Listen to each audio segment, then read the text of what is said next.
का अनुभव बड़ा निराला है। मिले न स्वर्ग में वो सुख लुटाने वाला है। Low battery, please charge.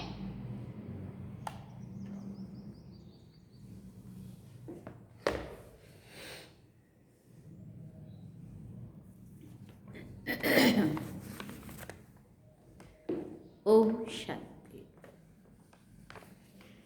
Baba good morning. आज बाबा के 14 फरवरी 2023 के महावाक्य हैं। बाबा ने सार में कहा, मीठे बच्चे, सवेरे सवेरे उठ बाप से गुड मॉर्निंग करो, ज्ञान के चिंतन में रहो तो खुशी का पारा चढ़ा रहेगा। बाबा ने प्रश्न पूछा, एक्यूरेट याद क्या है और उसकी निशानियाँ क्या होंगी? तो बाबा ने उत्तर में कहा, बड़े धैर्य, गंभीरता और समझ से बाप को याद करना ही एक्यूरेट याद है। जो एक्यूरेट याद में रहते हैं उन्हें जास्ती करंट मिलती है, पापों का बोझा उतरता जाता है, आत्मा सतो प्रधान बनती जाती है, उनकी आयु बढ़ती जाती है, उन्हें बाप की सर्चलाइट मिलती है। ओम शांति। बाप कहते हैं, मीठे बच्चे, तत्त्वम अर्थात तुम आत्माएं भी शांत स्वरूप हो। तुम सर्व आत्माओं का स्वधर्म है ही शांति। शांति धाम से फिर यहाँ आकर टॉकी बनते हो, माना आवाज में आते हो। या ये कर्मेंद्रियां तुमको मिलती है पार्ट बजाने के लिए। आत्मा छोटी बड़ी नहीं होती है, शरीर छोटा बड़ा होता है। बाप कहते हैं, मैं तो शरीरधारी नहीं हूँ, मुझे बच्चों से सन्मुख मिलने आना होता है। समझो जैसे बाप है, इनसे बच्चे पैदा होते हैं, तो वो बच्चा ऐसे नहीं कहेगा कि मैं परम धाम से जन्म लेकर माता पिता से मिलने आया हूँ। भले कोई नई आत्मा आती है किसी भी शरीर में, वह कोई पुरानी आत्मा किसी के शरीर में प्रवेश करती है, तो ऐसे नहीं कहेंगे कि माता पिता से मिलने आया हूँ। उनको ऑटोमेटिकली माता पिता मिल जाते हैं। यहाँ है नई बात। बाप कहते हैं, मैं परम धाम से आकर तुम बच्चों के सन्मुख हुआ हूँ। बच्चों को फिर से नॉलेज देता हूँ क्योंकि मैं हूँ नॉलेजफुल, ज्ञान का सागर। मैं आता हूँ तुम बच्चों को पढ़ाने, राजयोग सिखाने। राजयोग सिखाने वाला भगवान ही है। श्री कृष्ण की आत्मा का ये ईश्वरीय पार्ट नहीं है। हर एक का पार्ट अपना, ईश्वर का पार्ट अपना है। ये ड्रामा कैसा वंडरफुल बना हुआ है ये भी तुम अभी समझते हो। ये पुरुषोत्तम संगम युग है। इतना सिर्फ याद रहे तो भी पक्का हो जाता है कि हम सतयुग में जाने वाले हैं। अभी संगम पर हैं, फिर जाना है अपने घर, इसलिए पावन तो ज़रूर बनना है। अंदर में बहुत खुशी होनी चाहिए। ओफो बेहद का बाप कहते हैं, मीठे मीठे बच्चों, मुझे याद करो तो तुम सतो प्रधान बनेंगे, विश्व का मालिक बनेंगे। बाप कितना बच्चों को प्यार करते हैं।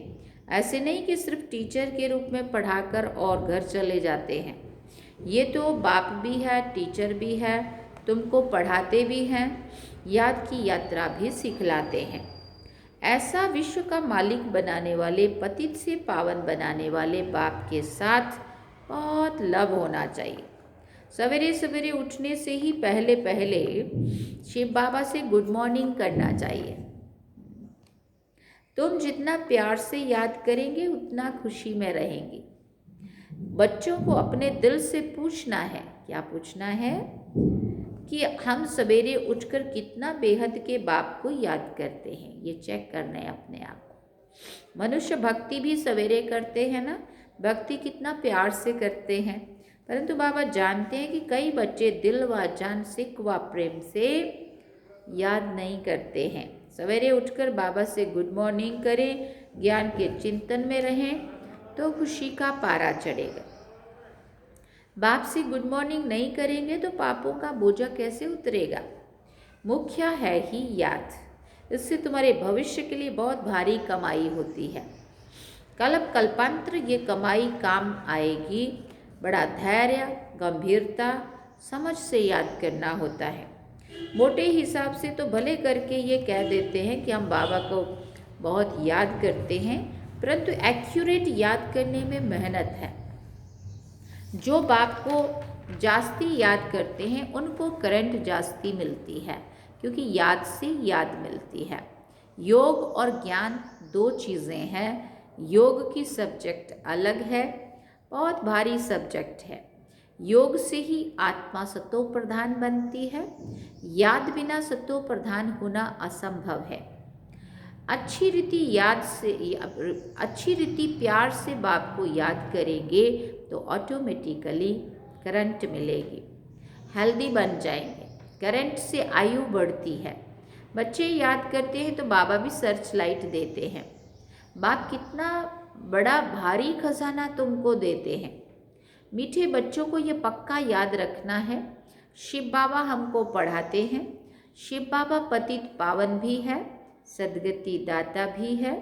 सदगति दाता मन स्वर्ग की राजाई देते हैं।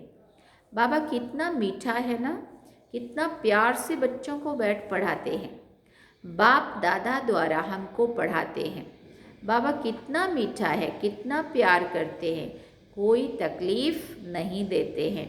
सिर्फ कहते हैं मुझे याद करो और चक्र को याद करो। बाप की याद में दिल एकदम ठर जानी चाहिए। ठर जानी चाहिए माना एकदम जैसे शांत हो जानी चाहिए। ठरना माना ठंडी हो जानी चाहिए, है ना। एक बाप की ही याद सतानी चाहिए, क्योंकि ठंडी माना ऐसा नहीं, परंतु बड़ी शांति मिलती है, जैसे कि हाँ बाबा की याद में ही सब कुछ है, ऐसा अनुभव होना चाहिए। क्योंकि बाप से वर्षा कितना भारी मिलता है, इसलिए बाबा की याद सतानी चाहिए। अपने को देखना चाहिए कि हमारा बाप के साथ कितना लव है, कहाँ तक हमारे में दैवी गुण है। क्योंकि तुम बच्चे अब कांटों से फूल बन रहे हो। जितना जितना योग में रहेंगे उतना कांटों से फूल और सतो प्रधान बनते जाएंगे। फूल बन गए फिर यहाँ रह नहीं सकेंगे। फूलों का बगीचा है ही स्वर्ग। जो बहुत कांटों को फूल बनाते हैं उन्हें ही सच्चा खुशबूदार फूल कहेंगे। कभी किसी को कांटा नहीं लगाएंगे। क्रोध भी बड़ा कांटा है, बहुतों को दुख देता है। अभी तुम बच्चे कांटों की दुनिया से किनारे पर आ गए हो। तुम संगम युग पर हो। जैसे माली फूलों को अलग बर्तन में निकाल कर रखते हैं, वैसे ही तुम फूलों को भी अब संगम युगी पॉट में अलग रखा हुआ है। देखा बाबा ने कितनी बड़ी बात कह दी। जैसे माली फूल निकाल के कैसे अलग बर्तन में रखता है, ऐसे बाबा कहते मैंने भी तुम बच्चों को उस कलयुगी दुनिया से उठा करके अलग पॉट संगम युग पर रखा है।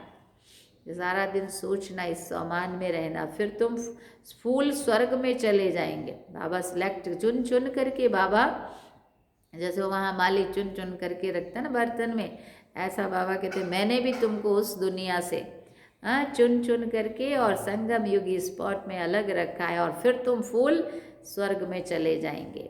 कलयुगी कांटे भस्म हो जाएंगे। मीठे बच्चे जानते हैं पारलौकिक बाप से हमको अविनाशी वर्षा मिलता है। जो सच्चे सच्चे बच्चे हैं, जिनका बाप से पूरा लव है, उनको बड़ा खुशी रहेगी। हम विश्व का मालिक बनते हैं। हाँ, पुरुषार्थ से ही विश्व का मालिक बनना जाता है, सिर्फ कहने से नहीं। जो अनन्य बच्चे हैं उन्हों को सदैव ये याद रहेगा कि हम अपने लिए फिर से वही सूर्यवंशी चंद्रवंशी राजधानी स्थापन कर रहे हैं। बाप कहते हैं मीठे बच्चे, तुम बच्चे जितना बहुतों का कल्याण करेंगे उतना तुमको उजुरा मिलेगा। बहुतों को रास्ता बताएंगे तो बहुतों की आशीर्वाद मिलेगी। ज्ञान रत्नों से झोली भरकर फिर दान भी करना है। ज्ञान सागर तुमको रत्नों से थालियां भर भर के देते हैं, है ना। जो उन रत्नों का दान करते हैं वही सबको प्यारे लगते हैं। बाबा तो इतने सारे ज्ञान रत्नों की थालियां भर भर के रोज हमें देते हैं। सोचो 4 पेज मुरली में कितने महावाक्य हैं। तो बाबा ने कहा कितनी थालियां भर भर के तुम्हें देता हूँ, फिर तुम्हें औरों को भी बांटना है। बच्चों के अंदर में कितनी खुशी होनी चाहिए। सेंसिबल बच्चे जो होंगे वो तो कहेंगे हम बाबा से पूरा ही वर्षा लेंगे, एकदम चटक पड़ेंगे। बाप से बहुत लव रहेगा क्योंकि जानते हैं प्राण देने वाला बाप मिला है। नॉलेज का वरदान ऐसा देते हैं जिससे हम क्या से क्या बन जाते हैं, इनसॉल्वेंट से सॉल्वेंट बन जाते हैं। इतना भंडारा भरपूर कर देते हैं, जितना बाप को याद करेंगे उतना लव रहेगा, कशिश रहेगी। सुई साफ होती है तो चुंबक की तरफ खींची जाती है। बाप की याद से कट निकल जाएगी, एक बाप के सिवाय और कोई याद ना आए। जैसे स्त्री का पति के साथ कितना लव होता है। तुम्हारी भी अब सगाई हुई है ना, सगाई की खुशी कभी कम होती है क्या? शिव बाबा कहते हैं मीठे बच्चे तुम्हारी हमारे साथ सगाई हुई है। सोचा था कभी शिव बाबा धरती पे आएगा और वो बोलेगा मीठे बच्चे मेरी तुम्हारे साथ सगाई हुई है?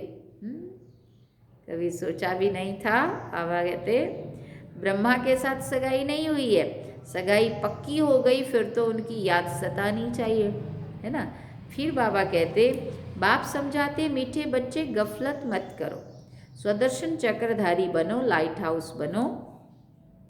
स्वदर्शन चक्रधारी बनने की प्रैक्टिस अच्छी हो जाएगी तो फिर तुम जैसे ज्ञान सागर हो जाओगे। जैसे स्टूडेंट पढ़कर टीचर बनते हैं ना, तुम्हारा धंधा ही ये है, तुमको सबको स्वदर्शन चक्रधारी बनाओ, तब ही चक्रवर्ती राजा रानी बनेंगे। इसलिए बाबा सदैव बच्चों से पूछते हैं, क्या पूछते हैं? बच्चे स्वदर्शन चक्रधारी होकर बैठे हो? बाप भी स्वदर्शन चक्रधारी है ना। बाप आए हैं तुम बच्चों को वापस ले जाने। तुम बच्चों बिगर हमको भी जैसे बेआरामी होती है। सोचो, भगवान आकर ये बोलेगी तुम्हारे बिना मुझे भी अच्छा नहीं लगता है। कितनी बड़ी बात है। बाबा कहते जब समय होता है तो बेआरामी हो जाती है, बस अभी हम जाऊं। बच्चे बहुत पुकारते हैं, बहुत दुखी हैं, तरस पड़ता है। अब तुम बच्चों को चलना है घर, फिर वहाँ से तुम आपे ही चले जाएंगे सुख धाम।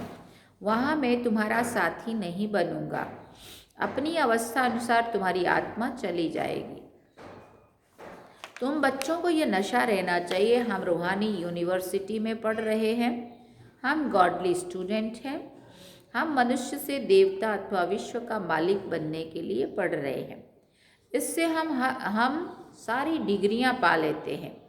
हेल्थ की एजुकेशन भी पढ़ते हैं, कैरेक्टर सुधारने की भी नॉलेज पढ़ते हैं।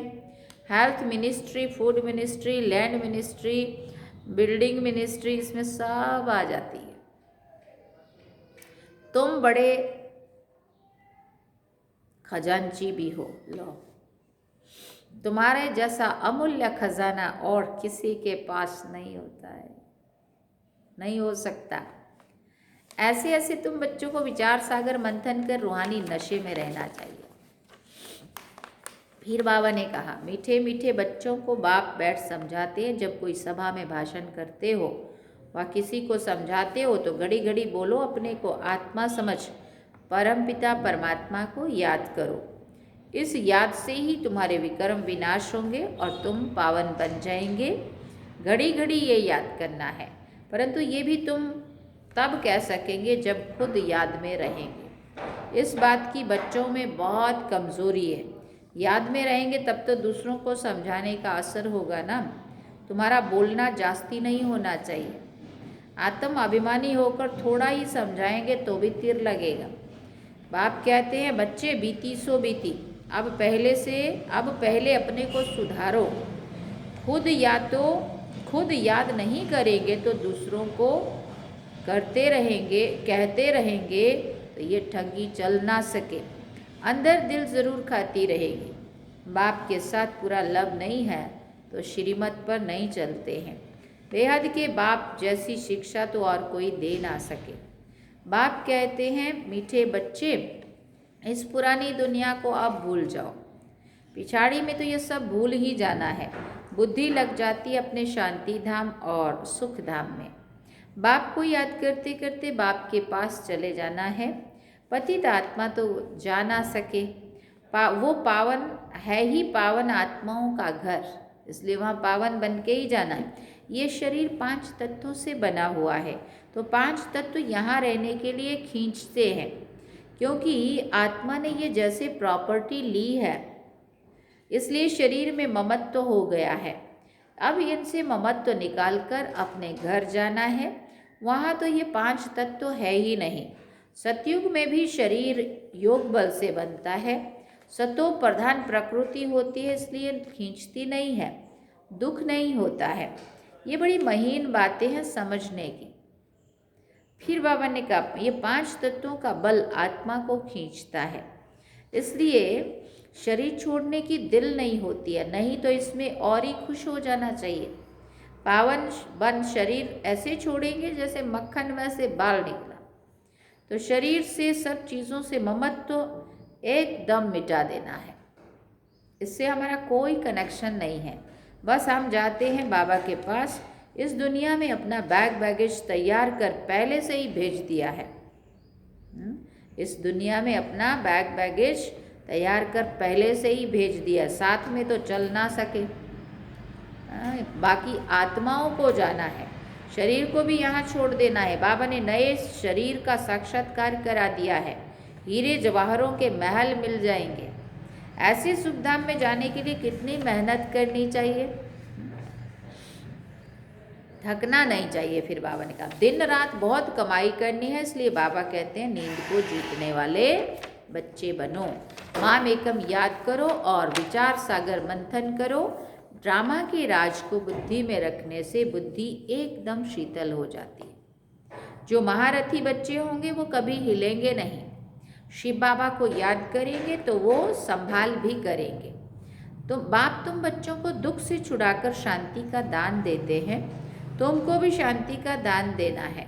तुम्हारी ये बेहद की शांति अर्थात योग बल दूसरों को भी एकदम शांत कर देंगे।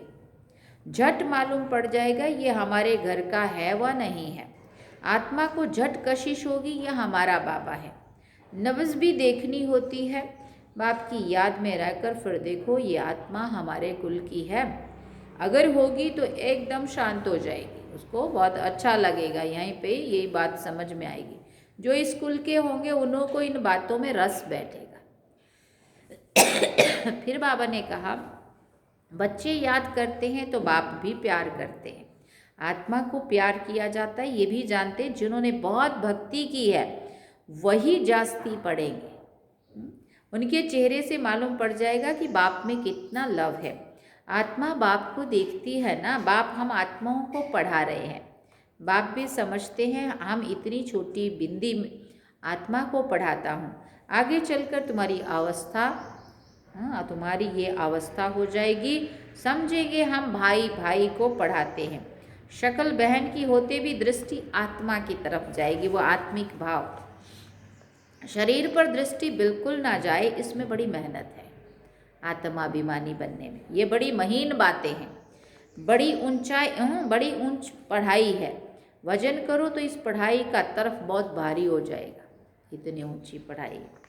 अच्छा मीठे मीठे सिकिल दे बच्चों प्रति माता पिता बाप दादा का याद प्यार और गुड मॉर्निंग।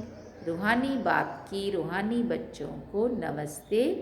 हम रूहानी बच्चों की रूहानी माता पिता बाप दादा को दिल व जान सिकवा प्रेम से याद प्यार गुड मॉर्निंग नमस्ते। थैंक यू बाबा, शुक्रिया बाबा। अब धारणा के लिए मुख्य सार है। पहला पॉइंट, बीती सो बीती कर पहले अपने को सुधारना है। आत्म अभिमानी रहने की मेहनत करनी है, जास्ती नहीं बोलना है। दूसरी बात, अपनी झोली ज्ञान रत्नों से भरकर उनका दान कर बहुतों के कल्याण के निमित्त बनना है। सबका प्यारा बनना है, अपार खुशी में रहना है। वरदान में बाबा ने कहा कर्म क्षेत्र पर कमल पुष्प समान रहते हुए माया की कीचड़ से सेफ रहने वाले कर्म योगी भव। कर्म क्षेत्र पर कमल पुष्प समान रहते हुए माया की कीचड़ से सेफ रहने वाले कर्म योगी भव। कर्म योगी को ही दूसरे शब्दों में कमल पुष्प कहा जाता है। कर्म योगी अर्थात कर्म और योग दोनों कंबाइंड हो, किसी भी कर्म का बोझ अनुभव ना हो, किसी भी प्रकार का कीचड़ अर्थात माया का वाइब्रेशन टच ना करे। आत्मा की कमजोरी से माया को जन्म मिलता है। कमजोरी को समाप्त करने का साधन है रोज की मुरली। देखो आत्मा की कमजोरी कैसे दूर होगी और आत्मा कैसे शक्तिशाली बनेगी, वो बाबा कह रहे हैं रोज मुरली सुनेंगे पढ़ेंगे तो आत्मा को शक्ति मिलेगी, आत्मा की कमजोरी समाप्त हो जाएगी। यही शक्तिशाली और ताज़ा भोजन है, यही शक्तिशाली भी और ताज़ा भोजन है। मनन शक्ति द्वारा इस भोजन को हजम कर लो तो माया की कीचड़ से सेफ रहेंगे। स्लोगन में बाबा ने कहा, सफलता की चाबी द्वारा सर्व खजानों को सफल करना ही महादानी बनना है। सफलता की चाबी द्वारा सर्व खजानों को सफल करना ही महादानी बनना है। अच्छा, ओम शांति। बाबा ने सार में कहा, मीठे बच्चे सवेरे सवेरे उठ बाप से गुड मॉर्निंग करो, ज्ञान के चिंतन में रहो तो खुशी का पारा चढ़ा रहेगा। ये थे आज के बाबा के महावाक्य जो हम सब ने सुने। और आज है 14 तारीख, आज कवाट में प्रोग्राम है और हम सभी शाम को क्या, वैसे तो अभी से ही वहाँ पे सेवा में जाएंगे और आज शाम का प्रोग्राम शिवरात्रि का वहाँ रहेगा। तो आप सभी को भी आमंत्रण मिला होगा और जिन्हों को नहीं मिला है वो भी आज शाम को आ सकते हैं, इसलिए आप सबको हार्दिक आमंत्रण है। चलिए बाबा की याद में ओम शांति।